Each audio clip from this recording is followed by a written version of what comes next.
Olá, seja muito bem-vindo a este canal. No vídeo de hoje nós vamos falar sobre política. Fiquei sabendo há pouco acerca do falecimento do Papa Francisco e o que isso tem a ver com a política. O Papa é uma figura política e uma figura religiosa. Ele exerce essa dupla função. Ele é o chefe da Igreja Católica e também chefe do Estado do Vaticano. Portanto, é líder religioso e líder político. O que esperar do próximo Papa que será escolhido? O Papa Francisco morreu, mas o papado, o sistema papal, permanece vivo. Outra pessoa vai ocupar o seu lugar e vai exercer essa dupla função, a função de líder político e de líder religioso. O que esperar? Será um Papa conservador ou um Papa progressista?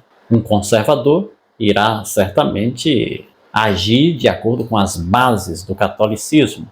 Um Papa progressista vai dar atenção a algumas pautas modernas. O que esperar do próximo Papa? A Bíblia nos oferece uma linha a seguir quanto às questões políticas. A Bíblia tem uma linha, uma orientação a respeito de como devemos nos comportar, nos relacionar diante da classe política, da classe que nos governa. Está escrito na primeira carta de Paulo a Timóteo, no capítulo 2, versos 1 a 4, algumas informações importantes sobre como devemos se comportar diante da classe política. Vamos ler o texto. Antes de tudo, peço que façam súplicas, orações, intercessões e ações de graças em favor de todas as pessoas. Orem em favor dos reis e de todos os que exercem autoridade,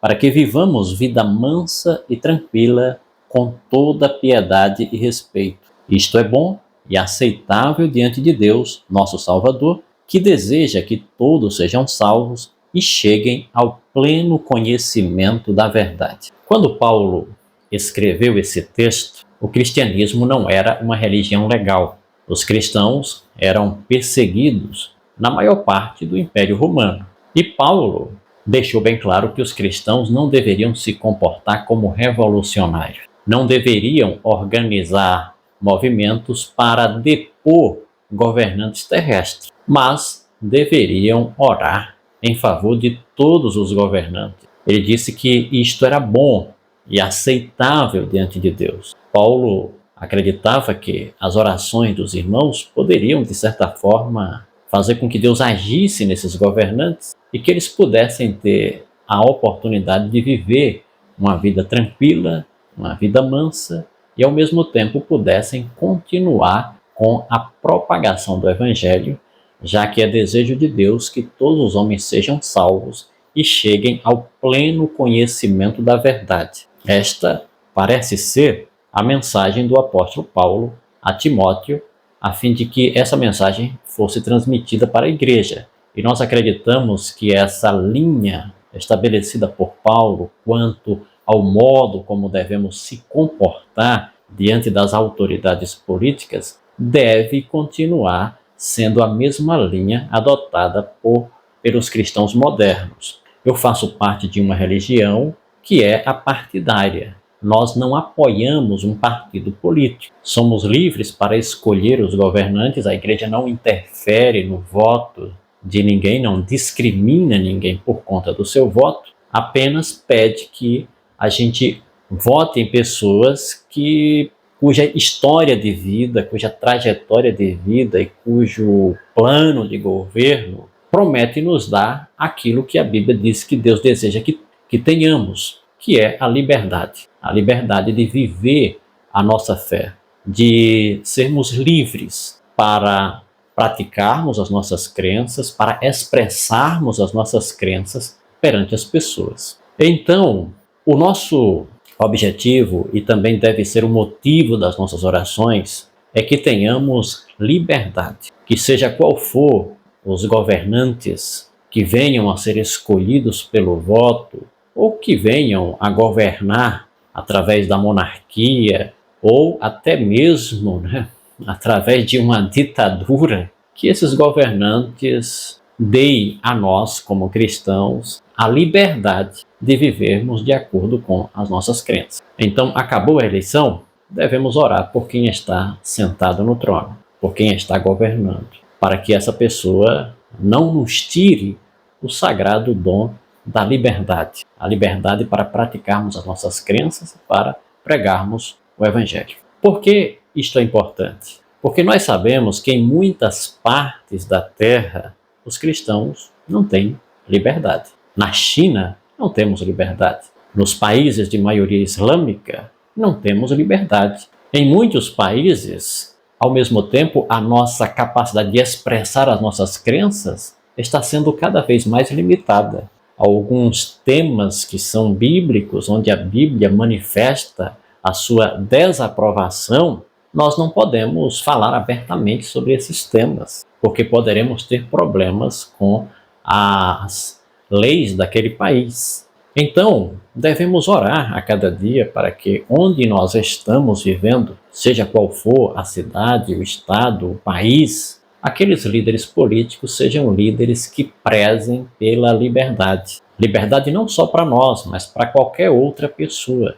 O livre-arbítrio é uma dádiva de Deus a nós. Só Ele é que deve dizer quando esse livre-arbítrio deve acabar, e que tanto nós, como também qualquer outro segmento religioso, tenha a liberdade de expressar suas opiniões, suas crenças, e tenham a liberdade de viver de acordo com as suas crenças, desde que as suas crenças não firam a liberdade do outro. Por exemplo, assim como Deus me deu a liberdade de viver, mas essa liberdade não dá ao outro a liberdade de me matar. Ao mesmo tempo que Deus me deu a liberdade de falar, essa minha liberdade de falar não pode fazer com que eu exerça a liberdade de tirar a liberdade do outro falar. Eu acho que eu compliquei um pouquinho o raciocínio aqui, mas essa é a mensagem. Então, ao próximo líder católico e ao mesmo tempo líder do Vaticano, a nossa oração é que essa pessoa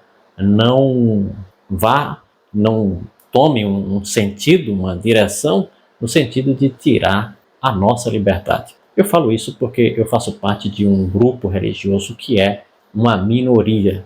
E nós sabemos que é perigoso quando alguns governantes, eles governam no sentido de privilegiar alguma maioria e no sentido de atacar ou desprezar uma minoria.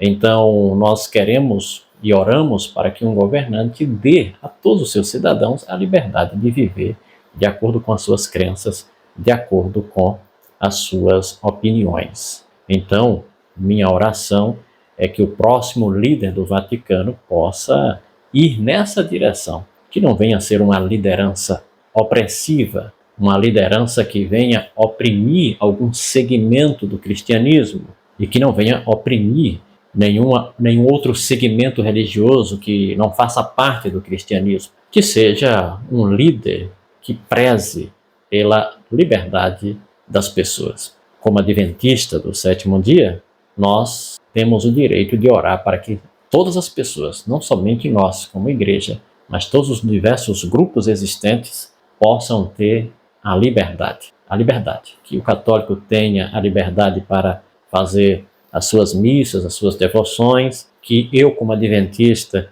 tenha a liberdade de adorar a Deus de acordo com o meu entendimento, com as minhas crenças, que o Testemunha de Jeová tenha também a liberdade de ser como eles entendem que devem ser, que o homossexual também tenha a liberdade de ser como ele quer ser e deixar Deus, no dia do juízo, julgar cada um de nós. Ele nos conhece perfeitamente, ele sabe quem pertence a ele, quem não pertence a ele, e ele, como o grande juiz, como aquele que conhece o segredo dos homens, vamos deixar que ele decida, que ele faça o julgamento final. Afinal, somente ele é que pode julgar individualmente cada um de nós e fazer justiça a todos nós. A nós, como estudantes da Bíblia, que tenhamos a liberdade de expor as nossas crenças. Muitas vezes, aquilo que eu vou expor é contrário ao que pensa um homossexual, é contrário ao que pensa um budista, é contrário ao que pensa